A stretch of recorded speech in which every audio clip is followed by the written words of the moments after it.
Welcome back to Reynolds Runabouts, everybody. This is Jeffrey Reynolds. In this episode, I'm going to show you how I put the spray rails, sometimes called splash rails, back on this Wagemaker Ply-Lap. While it was challenging, I found it to be quite satisfying when I got it back on, knowing that these splash rails, spray rails, are a lot better connected than they were in 1955. Both of the addition of the 3M adhesive 5200, which is the permanent version, and with brand new silicone bronze fasteners sent through the outside in, and really made it secure. So let's get to work. The original plan was for me to take the white oak splash rails off inside. There's a batten on the inside with wood screws, slot. About half of them were inaccessible, meaning they were behind a seat. They were stripped. So I made the decision to use my oscillating tool, the carbide steel cutting blade, to cut the soft silicone bronze from the outside. Less intrusive on the boat and the inside without taking it all apart. This boat was put together with the splash rail going on before the deck and the seats, so everything is layered on top of everything else. And in the spirit of saving money for the owner, but also probably making it easier for the next person that restores this boat, should this rail have to come off, I'm going to do what a lot of traditional boat builders do, and that is to mount the splash rail from the outside in using a countersunk hole and then a flathead screw, and then plugging that, or filling it in this case with filler, and having an adhesive on the inside too. The adhesive, if there was any, was minimal. I found very little. In fact, it's very hard to find any. There might have been some there at one point, but maybe not at all. But this white oak, Michigan white oak splash rail is just something to behold. To have one piece of white oak like that and have that to be steam bent at the factory. I can just see the guys pulling it out of the box and running to fasten it in and get those ends, especially the front is very curved, to get that twisted into two different directions at the same time. And they did put screws on the aft ends and two on the front of the bow from the outside. That was probably because of the steam bending process. And then somebody must have went in and put the batten in and went ahead and put the screws in from the back. So one thing I didn't want to do, but I didn't see any other way to get around it, so it was pretty quick work, save the owner some money, and it'll be okay. I took a few screws out on both sides so that I can put them back in to register this when I go to put it back on, so I know it'll be straight, because I can put those registering screws from the inside back in. So there will be a few. I just pop the filler off the inside, and I'll put that screw back in, put some filler in and stain it, and then the interior, which I'm going to do too lately, varnish, is cover that back up. So there'll always be that look that they're mounted from the inside, but we'll know that if anybody ever does a surface sand on this, we'll see the plugs, so they'll know it's there. And so I'm going to get this cleaned up on the boat side, get it cleaned up on the inside of the rub rails, and then put these right back on. I don't want them springing out of shape, and really there's no reason to keep it off any longer than I have to. I just have to get this cleaned up, and then I'll put the 5200 back on and put the screws back in from the outside this time. Back to work. Yesterday I embarked on the Smith's clear penetrating epoxy sealer application to the white oak spray rails for the boat. The other rails, the sheer rub rail and the decorative mahogany pieces that are going to go on will not receive Smiths because I want to add stain first. If you were to talk to Steve Smith, yeah, he would say you could do both, and I have. I've done stain and then put Smiths on. I've also done Smiths and then added stain. It's a little lighter. That's because there's less tooth. You have to really abrade the surface again, like with 80, to get enough hairs or wood fibers for the stain to grab and give it that tone. But I still find it a lot more reliable not to do that. But you know, I always experiment every time to make sure I'm not, you know, missing something new. Back to the spray rails, I coated these two white oak spray rails with, it would be 24 ounces of Smiths, which is quite a lot for especially white oak.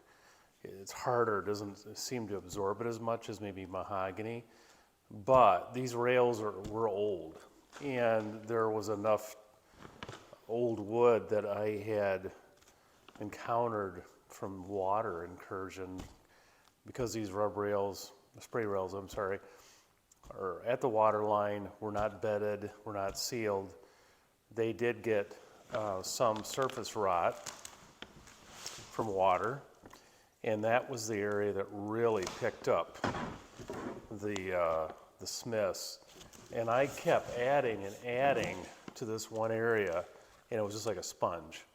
So I come back 12 hours later, and the majority of the spray rail is shiny. And that shiny, when you're putting it on and it doesn't absorb anymore, it gets shiny. And that means that the absorption has stopped, and the epoxy has gone about as deep as it can go, or you've saturated the wood to its limit, at least for some depth. The rotten wood, or the dark wood that I found, I sanded this and got away what I thought would be the most loose without going into it terribly deep. But I can still make an impression with my fingernail. I'm going to keep adding Smiths to this until it gets shiny.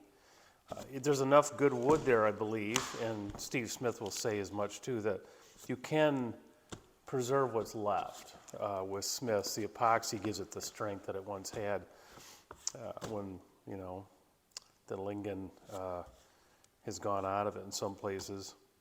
So I'm going to keep adding to that, and then I will go back over these spray rails again to make sure that I have found a good place in my mind that they're preserved and the Smiths has stopped absorbing. So.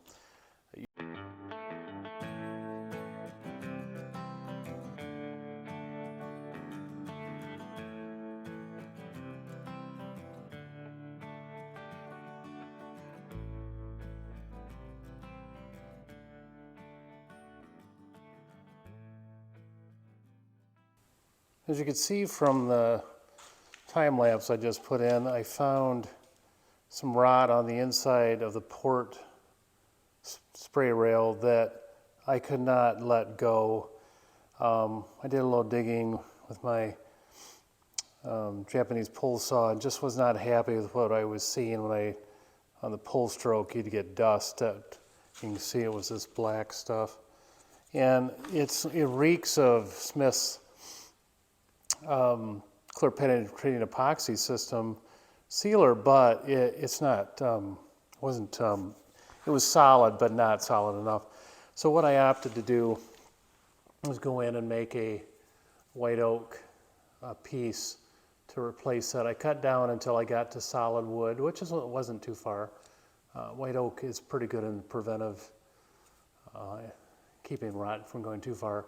So I ended up just, you know, cutting that out, making a graft piece to put in there, mixed up some TotalBoat Expoxy and then with a binder for gluing and adhesion. And I also mixed in some my white oak sawdust that I keep around to help try to you know, keep the joint less obvious than it has to be. With epoxy, you have to leave a little more of a joint than you would with glue. You have to leave some material in the joint, versus glue you can clamp pretty hard. So I'm going to let that rest, and then we'll get back to getting that faired back in, and then we'll get this rail on the boat.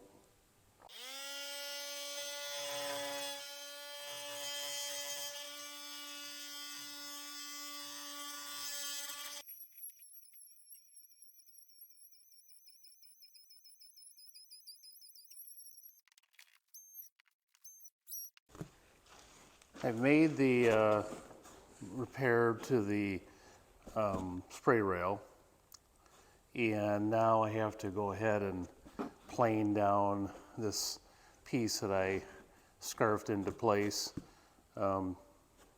This is a 5-to-1 scarf. The minimum, according to most woodworkers, is 4, especially on a piece like this. It's not a plank on a boat, it's not a structural member like a beam or a frame, so this will be fine. I do always like to put, you know, a little bit of a, they call it a nib scarf, means it drops down vertically into the piece so that it's not a feather scarf, which is completely flat, which might have a tendency to maybe open up someday.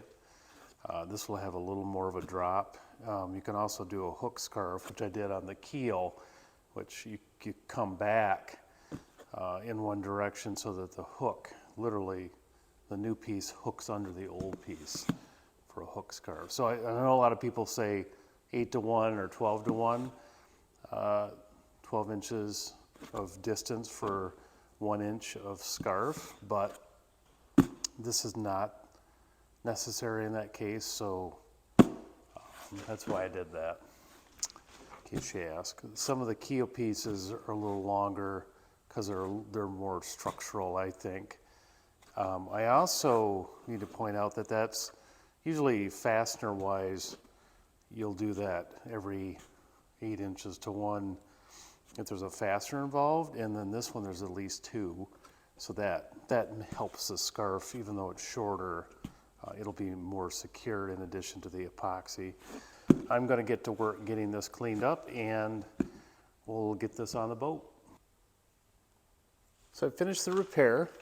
The interior had rot, so it's been sealed with Smith's penetrating epoxy sealer, and then I cut the graft out and went ahead and made a new one, and now looks like the other one except for the fastener holes.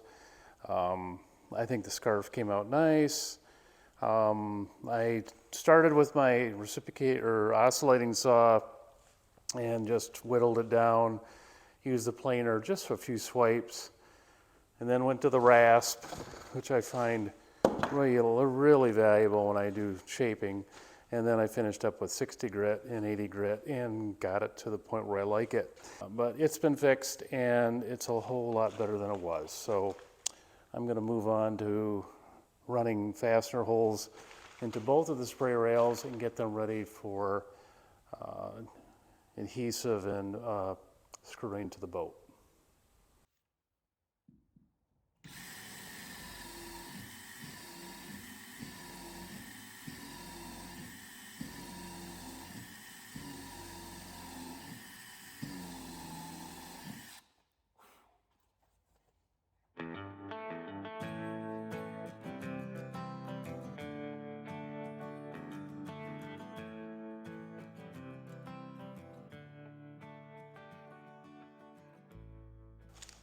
I've test fitted the splash rails, drilled fastener holes in the rail themselves with a little bit of a pilot hole in the boat. This rail I know is going to want a scooch, meaning as it lays down on the hard curve in the front, it's going to want to flatten out, and then, which I did, and it came out flush on the transom. That's exactly what I want. So I'm going to start at the front and move my way back, just like the guys in the factory would have done back then when it was steaming hot and they were putting it on. So I'm going to first clean the surface of both the rail and the boat with acetone. Don't use alcohol. It inhibits the curing process of 3M5200. And I'm going to use the mahogany because I'm going to have a mahogany seam on the top of this rail that will be against the stained mahogany of the boat. So you want to have something that looks pretty close. The seam is pretty tight. I like that. And so I'm going to do that, and like I did in the earlier episode when I attached the keel, to the boat. It's the same procedure. You clean the surfaces, you put in the 5200 with your caulk gun, you make sure you have good squeeze out, and then you follow up with any filleting that you might see that you need, where there might be a crack or a divot or some rot. This has a pretty good surface, but I know there's going to be some areas that it squeezes a little more than others. So I'm going to go in there and make sure I have a nice clean fillet, almost a 90-degree angle on this one. I want it to really look crisp on the top side. The bottom side, I'll sand out and it'll have paint, so you won't be able to see it as much. But this is, because it's stained, it's going to look a lot nicer because of that. So I'm going to get to work.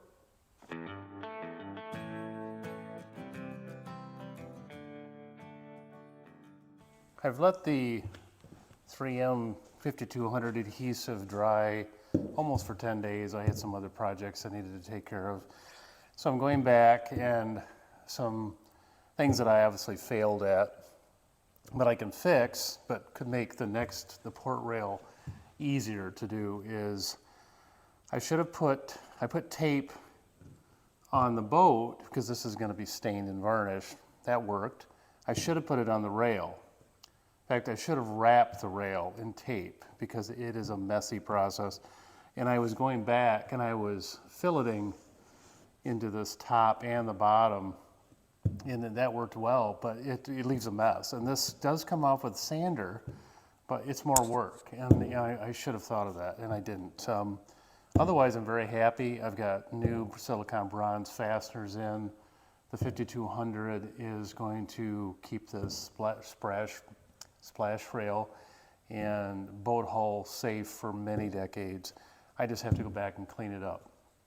So when I do the port, I'm going to tape farther up, farther down, because I still have to clean up even this for the paint, and obviously just wrap this rail in blue tape. It's a lot cheaper, a lot easier, and it'll be a whole lot easier to clean up. So that's what I'm going to do, and then I will do the port rail.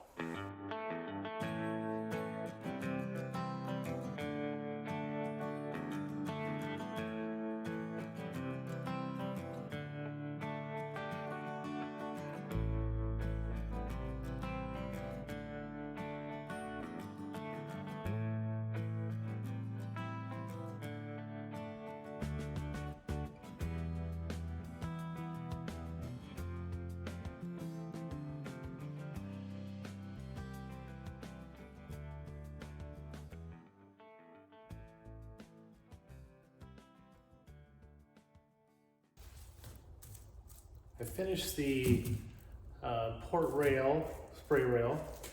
I've got the 3M adhesive 5200 on. Under it, I had a lot of good squeeze out, which I like. I'd rather throw a quarter of a tube away than not have enough in there. There were a few gaps where the rot on the bottom had essentially deteriorated the wood away, and it wasn't worth putting a scarf in, but I had to go back and I did some filleting with the 5200 to fill that gap, which then we will let this sit for a while, and then I'll go along with a razor blade and cut right along that rail and pull the tape and the mastic or the adhesive up in one fell swoop, I hope. I've taped everything very thoroughly, so there's nothing touching the wood except in the bow where I had to get in there. And so it should, with the razor blade and the tape coming off, it should be a pretty clean looking job when I get done. I just laid in another very fine bead of 5200 into this seam after I had removed the tape from the original application when I put the rails on. There was some gaps and some bubbles that I wasn't happy with, so I went ahead and sanded those out, and then I retaped the water line area where that was into a very thin bead, and I retaped it and went ahead and just sent it a very small bead, pushing it this time like Carpenters will do that when they really want to get some caulk down into a seam and have a smooth look, instead of dragging it, which is bubbly and ragged. I pushed it all the way down each rail twice, filling some gaps that weren't filled originally in the squeeze out that I had hoped, and gave it a really nice, very small fillet that after I do some fine sanding again, will probably make that fillet almost indistinguishable. I wanted a smaller fillet along the side of the boat because that's where the varnish and stain are, and I really don't want to see 5200 if I don't have to, so I'm gonna work to get that flat. And then decided that this rail will get painted white from the bottom all the way to this area where it connects. So this will all be white. I'm not sure if it was white original. All I found was red paint, which is not original. So I'm gonna go with white. It makes it easier for me to tape. And I think the transition is much more striking than having this be stained and varnished, which I can't, because I don't have original brochures or other photos of other boats. I'm not sure, so I'm gonna go with white. If it ever needs to get transitioned back to natural, we could do that for the owner. But this one, I think it's gonna look a lot better. So that will wrap up this week's video. Thank you for tuning in. If you're liking the series, please hit the subscribe button. And if you're finding it really enjoyable, hit the like button. It's always nice to receive some positive feedback with those likes and thumbs up. And I will see you in a couple weeks.